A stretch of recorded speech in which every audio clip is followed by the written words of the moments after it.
গোবর্ধন শব্দের অর্থ কি? যিনি গোবর্ধন করেন, যিনি সবসময় গোমাতার বর্ধন করেন, তিনি হলেন গোবর্ধন।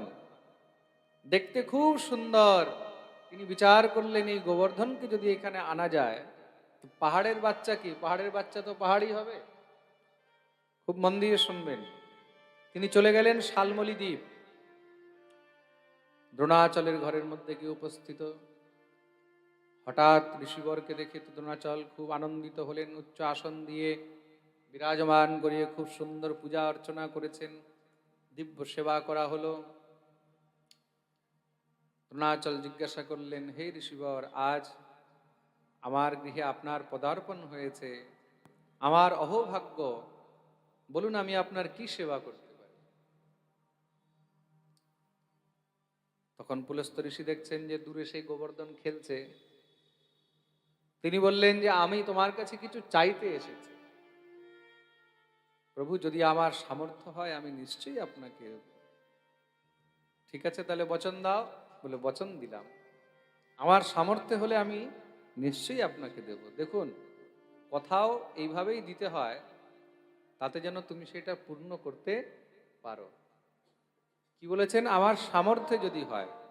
অনেক সময় অনেকে কি করে, অভিমান বশত অনেক এরকম শব্দ বলে ফেলে, হ্যাঁ হ্যাঁ তুমি বলো কি লাগবে। ওরে বাপরে, মনে হচ্ছে সংসারের মধ্যে তুমি তার কাছে যা চাইবে সে তাই দিতে পারবে। হ্যাঁ, আমাদের প্রত্যেক বছর বৃন্দাবনে একটি ভাগবত সপ্তাহ উৎসব হয়, সমস্ত ভক্তদেরকে নিয়ে করা হয়। তা আমি একবার এক ভক্তকে বলছি যে তুমি কি সেবা করবে? যা করবে তুমি সেবা করে দিও। বলছে, বাবা আপনি বলুন, আপনি বলুন কি সেবা করব? আমাকে বলছে, আপনি বলুন কি সেবা করব? তাই বললাম, আমি যদি বলি তুমি কি সেটা পুরো করতে পারবে? পারবে পুরো করতে? আমি যদি তোমাকে বলি যে এখনই তুমি উৎসবের জন্য 2 লাখ টাকা পাঠাও, সঙ্গে সঙ্গে তোমার মুখ শুকিয়ে যাবে। এরকম অভিমান সূচক, অভিমানজনক কথা কখনো বলতে নেই। তোমার যা সামর্থ্য, তোমার যেটা সাধ্য, তুমি সেটা দেবে সেবায়, তুমি সেটা লাগাবে। কখনো এরকম বলতে নেই। হ্যাঁ, কি লাগবে বলুন, এটা অভিমান হয়ে গেল। আর যদি এরকম শব্দ বলার তুমি সামর্থ্য রাখো, হিম্মত রাখো যে কি লাগবে বলুন, তাহলে যা চাইবে সেটা দিতেও হবে। আর না দিতে পারলে তখন অপরাধ হয়ে যাবে, তোমাকে নরক ভোগ করতে হবে। কিন্তু খুব মন দিয়ে শুনবে, তার জন্য কখনো অভিমান রাখতে নেই। মহাপ্রভু বলছেন, অভিমানম সুরাপানম গৌরবম ঘোর রৌরবম প্রতিষ্ঠা সুকরি বিষ্ঠা ত্রয়ম ত্যক্ত্বা সুখী ভবে। প্রেম সে বলো রাধে রাধে। কদাচিৎ এরকম গুরুজনদের কাছে, মহাপুরুষদের কাছে অভিমান সূচক শব্দ বলতে নেই। কি লাগবে, কত লাগবে? বাবা আমি নিজের সামর্থ্য অনুসার যা পারবো সেবা করব। যদি কিছু কম হয় তাহলে বলবে। আমি যেই দিলাম সেটা যদি কম হয় তাহলে নিশ্চয়ই বলবেন। এটা কি? এটা হলো অনুজ্ঞাত, এটা হলো বিনম্রতা, বিনয়তা। খুব মন দিয়ে শুনবে। তাই এখানে কি বললেন? আমার সামর্থ্যে যদি হয় আমি নিশ্চয়ই আপনাকে দেব। বলে, তোমার সামর্থ্যই রয়েছে, তাহলে বলুন কি চাই? বলে, তোমার এই পুত্র গোবর্ধনকে চাই, তোমার এই পুত্র গোবর্ধনকে চাই। যখনই ঋষিবর বললেন, সঙ্গে সঙ্গে মহারাজ একদম শরীর চমক দিয়ে উঠলো। এই কি? এমন মনে হচ্ছে যে রাজা দশরথের কাছে বিশ্বামিত্র এসে যখন তার কাছে পুত্র চেয়েছিল, যে তোমার এই 2টি পুত্র আমাকে দাও, রাম আর লক্ষণ। দশরথের মনে হচ্ছে বোধহয় আমার প্রাণ চেয়ে নিলে ভালো হতো, কিন্তু আমার প্রাণের থেকেও বেশি প্রিয় এই 2টি পুত্র চেয়ে নিল। তদ্রূপ এখানে দ্রোণাচলের মনের মধ্যেও সেরকমই অনুতাপ হচ্ছে, ইস, যদি আমার প্রাণ চেয়ে নিত তাও মনে হয় ভালো ছিল, আমার পুত্রকে চেয়ে নিয়েছে, হ্যাঁ? এখন কি করবে? তিনি বললেন, ঋষিবর, আপনি পুত্রকে চেয়েছেন, আমি তো মানা করতে পারবো না, কিন্তু হ্যাঁ, সে তো ছোট, তাকে আমি এইভাবে তো দিতে পারবো না, আমারও একটি শর্ত রয়েছে। বলে কি? গোবর্ধন যদি স্বেচ্ছায় আপনার সঙ্গে যেতে চায়, কেন কি ছোট বাচ্চাকে আমি কষ্ট দিতে পারবো না, তাকে মা হারা করতে পারবো না। দেখুন কত বুদ্ধি খাটিয়েছে এখানের দ্রোণাচল। ছোট বাচ্চা তো, ওকে আমি মা হারা করতে পারবো না, ওকে আমি গৃহহারা করতে পারবো না। হ্যাঁ, সে যদি স্বেচ্ছায় আপনার সঙ্গে যেতে চায়, তাহলে আপনি তাকে নিয়ে যান। পুলস্ত্য ঋষি মনে মনে হাসতে লাগলেন, আচ্ছা বেটা, ডাইরেক্ট মানা করলো না, কিন্তু ঘুরিয়ে ফিরিয়ে এমন কথা বলে দিল। ছোট বাচ্চা কি আর মা বাপ ছেড়ে কখনো যাবে? যে না না, মা বাবাকে ছেড়ে দিয়ে চলে যায়। কিন্তু ঋষি তো ঋষি সঙ্গে সঙ্গে গোবর্ধনকে ডাকালেন। গোবর্ধন এসেছে পাশে, প্রণাম করলো ঋষিবরকে, কোলে নিয়ে বসিয়েছেন। কোলে নিয়ে পুলস্ত্য ঋষি তখন গোবর্ধনকে বলছেন, বেটা গোবর্ধন। হ্যাঁ প্রভু। বলে, আমি তোমাকে এই পৃথিবীর সব থেকে উত্তম স্থান ভারত ভূমি, আর সেই ভারত ভূমির দিব্য উত্তম তীর্থ কাশীতে নিয়ে যেতে চাই। জানো, সেখানে তুমি মহাদেবের নিত্য সেবা প্রাপ্ত করবে। সেখানে বড় বড় সাধু মুনি ঋষি, তারা সবাই তোমার তটের মধ্যে বসে সাধনা করবে, ভজন করবে। তোমার জন্য যে কত জীব ভগবত ভক্তি পরায়ণ হয়ে তোমার আশ্রিত হয়ে ঠাকুরের ভজন করবে, তা তুমি কি চাও? তুমি কি আমার সঙ্গে যাবে সেখানে? গোবর্ধন তো সাক্ষাৎ ভগবত অংশ, তিনি আনন্দে ভরে গেলেন। ঋষিবর, যদি আপনি এরকম আদেশ করছেন, তাহলে আমি নিশ্চয়ই যাব। শুনে তো দ্রোণাচল একদম মহারাজ আশ্চর্যচকিত হয়ে গেল। আমি তো ভেবেছিলাম বাচ্চা মানা করবে, কিন্তু বাচ্চা তো তৈরি হয়ে গেছে। হ্যাঁ, দেখুন, ভগবত ভক্ত আর ভগবত অংশ যখন এই পৃথিবীতে অবতরিত হন, তখন তারা সহজেই ভক্তির দিকে অগ্রসরিত হয়ে যায়। খুব মন দিয়ে শুনবে, ভক্তকে তৈরি করতে হয় না, ভক্ত উপর থেকেই তৈরি হয়ে আসে। এগুলো হলো জন্মার্জিত জিনিস, খুব মন দিয়ে শুনবে। হ্যাঁ, এগুলো হলো জন্মার্জিত জিনিস। ভগবত অংশ সে কি আর মানা করবে? কোথায় শালমলি দ্বীপ আর কোথায় জম্বু দ্বীপ? ভারতবর্ষ, হ্যাঁ, পুণ্যভূমি ভারত। ভগবান বলছেন, ত্রৈলোক্যে পৃথিবী ধন্যা, তিন লোকের মধ্যে পৃথিবী, আর সেই পৃথিবীর মধ্যে কি? যস্যা ভারত ভূমি, তার মধ্যে ভারত ভূমি। গোবর্ধন তৈরি হয়ে গেলেন, কিন্তু গোবর্ধন বলছেন, প্রভু আমি আপনার সঙ্গে নিশ্চয়ই যাব, কিন্তু আমারও একটি শর্ত রয়েছে। কি শর্ত বাবা? বলে, আপনি যে আমাকে নিয়ে যাবেন, কিন্তু মনে রাখবেন, রাস্তায় আপনি যেখানেই আমাকে একবার নামিয়ে দেবেন, আমি সেখান থেকে আর উঠবো না, আমি আর সেখান থেকে নড়ব না। পুলস্ত্য ঋষি বললেন, ঠিক আছে, যাও, আমি তোমার শর্ত মেনে নিলাম। গোবর্ধনকে পুলস্ত্য ঋষি কামে করে নিয়ে আসছেন। শালমলি দ্বীপ থেকে চলতে চলতে চলতে চলতে মহারাজ কুশদ্বীপ, ক্রঞ্চদ্বীপ ইত্যাদি হতে হতে জম্বুদ্বীপে এসে উপস্থিত হলেন। সেই জম্বুদ্বীপের মধ্যে এক এক করে মহারাজ, হ্যাঁ, আগে এগিয়ে চলে আসছেন। আস্তে আস্তে ভারতবর্ষে চলে আসলেন। 7টি দ্বীপ তো পৃথিবীর মধ্যে, সেই 7 দ্বীপের মধ্যে একটি হলো জম্বুদ্বীপ, যেগুলোকে আমরা বর্তমানে এশিয়া, ইউরোপ, আফ্রিকা, অস্ট্রেলিয়া ইত্যাদি বলি। এইগুলোই হলো 7টি আলাদা আলাদা দ্বীপ। তার মধ্যে জম্বুদ্বীপ, আর জম্বুদ্বীপের মধ্যেও 7টি বর্ষ রয়েছে: হরিবর্ষ, কেতুমাল বর্ষ, রম্যক বর্ষ, হিরণ্ময় বর্ষ, আর তার মধ্যে একটি হলো ভারতবর্ষ। পঞ্চম স্কন্ধে খুব মহারাজ এগুলোর বিস্তারিত বর্ণন রয়েছে।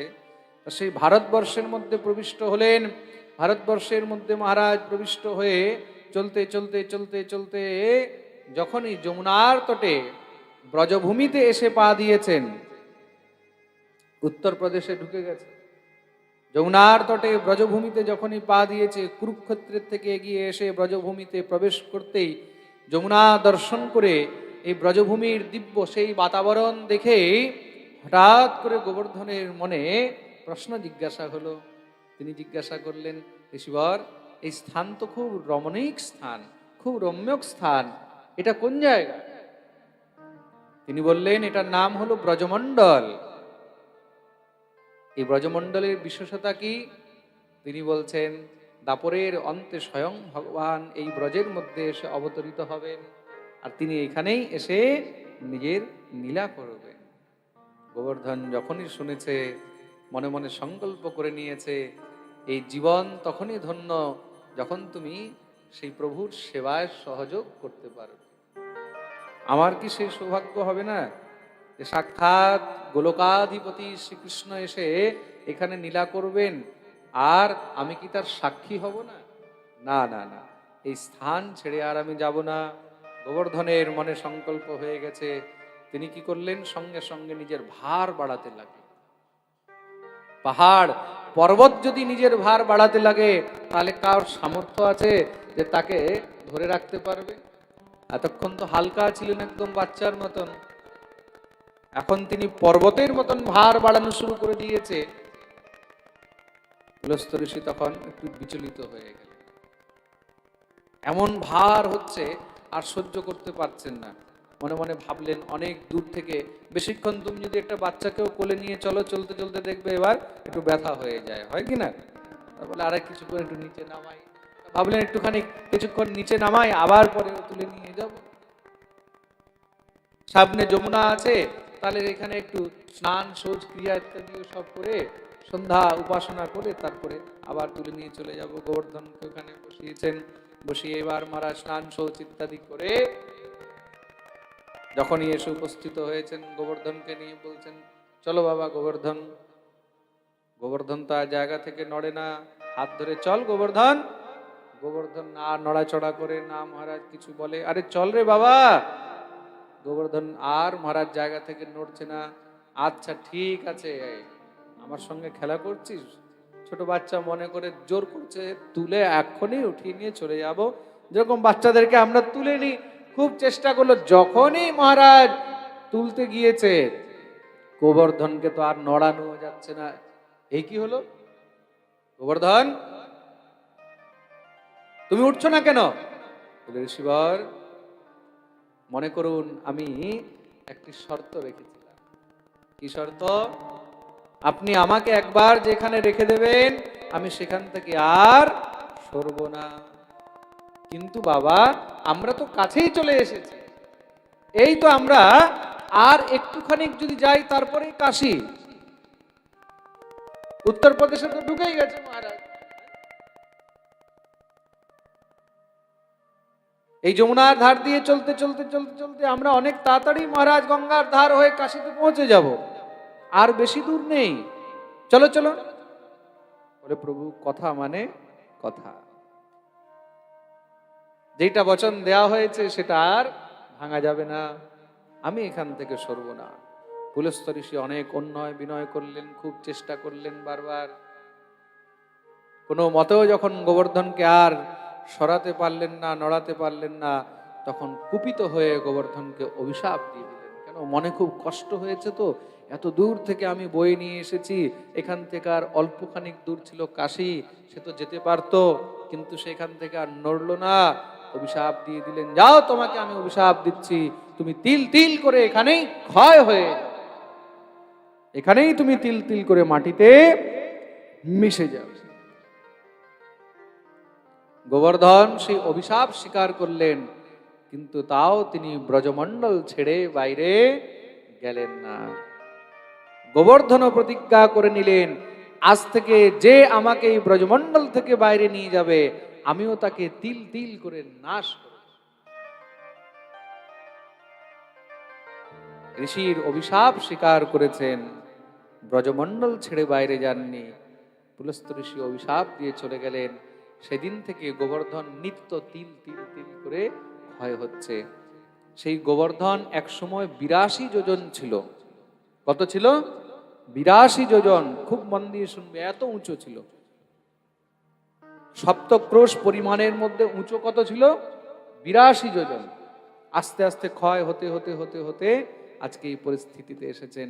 কিন্তু গোবর্ধন এই ব্রজমণ্ডল বৃন্দাবন পরিত্যাগ করে যাননি, আর তিনি পরে গোবিন্দের সেই নীলার সঙ্গী হয়েছেন। আর ভগবান গোবর্ধন রূপে সমস্ত সংসারের মধ্যে নিজেকে প্রতিষ্ঠিত করেছেন যে গোবর্ধনই আমার স্বরূপ, আমার মধ্যে আর গিরিরাজের মধ্যে যৎকিঞ্চিত কোনো পার্থক্য নেই। তার জন্য যদি কোনো জীব গিরিরাজ শিলা ব্রজের বাইরে নিয়ে যায়, খুব মন দিয়ে শুনবে, তখন শ্রী গিরিরাজ প্রভু তার সমস্ত বংশ নাশ করে দেন। কদাচিৎ কখনো ভুলেও গিরিরাজ শিলা ব্রজের বাইরে নিয়ে যেতে নেই, একদম স্পষ্ট রূপে নিষেধ, কোনো সময় এই ভুল করবে না। কেউ বলছে মহারাজ আমি অনেক সময় দেখি বাংলায় গিয়ে, অনেক জায়গায় গিয়ে দেখি ঘরে ঘরে গিরিধারী নিয়ে, গিরিরাজ নিয়ে ওখানে মহারাজ পুজো করছে, সেবা করছে, আর যারা যারা নিয়ে করছে, যাদের যাদের ঘরে আছে সবাই দুঃখী হয়ে গেছে, সবার ঘর মহারাজ সব বরবাদির দিকে চলে যাচ্ছে। কিন্তু ওরা বুঝতে পারছে না, যেই গিরিরাজ পুলস্ত ঋষির সঙ্গে গেলেন না, অভিশাপ স্বীকার করলেন, আর তুমি তাকে অঙ্গভঙ্গ করে এখান থেকে বাইরে নিয়ে যাবে, সে তোমাকে ছেড়ে দেবে? কদাচিৎ জীবনে কোনোদিন এই ভুল করবে না। গিরিরাজ শিলা ব্রজের বাইরে কখনো নিয়ে যাবে না। আর নিজের প্রতিষ্ঠা বাড়াবার জন্য কখনো কোনো সাধু বৈষ্ণবকেও গিরিরাজ শিলা নিয়ে গিয়ে শিষ্য ভক্তদের হাতে তুলে দিতে নেই। যদি দেওয়ার ইচ্ছা থাকে গোপাল বিগ্রহ দেবে, গোপালের সেবা করো, রাধা গোবিন্দ দেবে, রাধা গোবিন্দ সেবা করো, কিন্তু গিরিরাজ শিলা, গিরিরাজের অঙ্গ কখনো ভঙ্গ করে এখান থেকে নিয়ে যাবে না। প্রেম সে বলো রাধে রাধে। গিরিরাজ আগে পুরোটা একই ছিল।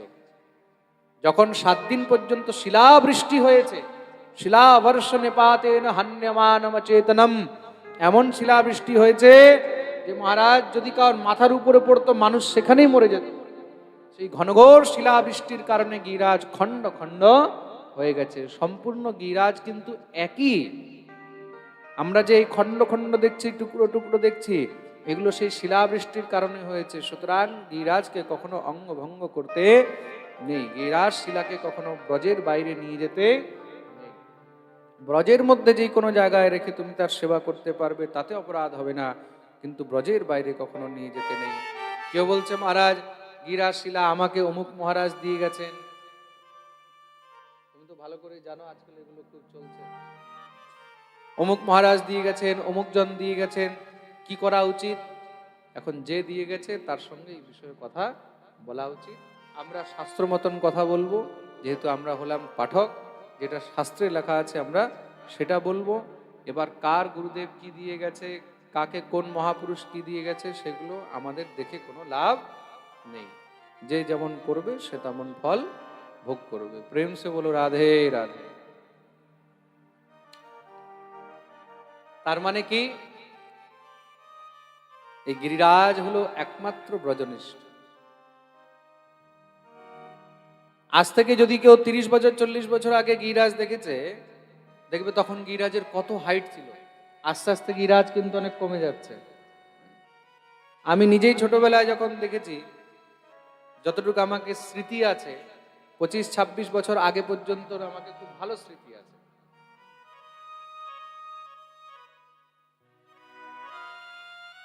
তখন আমি ক্লাস 2-3-তে পড়ি, খুব ভালো আমাকে স্মৃতি আছে। তখন গিরিরাজ আমাকে দেখতে মনে হতো কত উঁচু, আর এখন দেখি গিরিরাজ অনেক জায়গায় তো গিরিরাজ আর পার দেখা যায়, এদিক থেকে ওই রাস্তা পর্যন্ত দেখা যায়। দিন দিন তিল তিল করে ক্ষয় হচ্ছে। মনে রাখবে, যতদিন পর্যন্ত এই পৃথিবীর মধ্যে গিরিরাজ আর গঙ্গা রয়েছে, ততদিন পর্যন্ত ঘোর কলি আসবে না। যেদিন গিরিরাজ আর গঙ্গা দুটি লুপ্ত হয়ে যাবে, সেদিন ঘোর কলি আরম্ভ হবে। প্রেম সে বলো রাধে রাধে। প্রত্যক্ষ গিরিরাজ হলো গোবিন্দেরই স্বরূপ। জীবনে যখন যখন কষ্ট হবে, দুঃখ হবে, তখন দৌড়ে গিয়ে গিরিরাজের কাছে যাবে। গিরিরাজ পরিক্রমা করবে, গিরিরাজের বন্দন করবে, তুমি গিরিরাজের কাছে যা চাইবে তুমি তাই পাবে।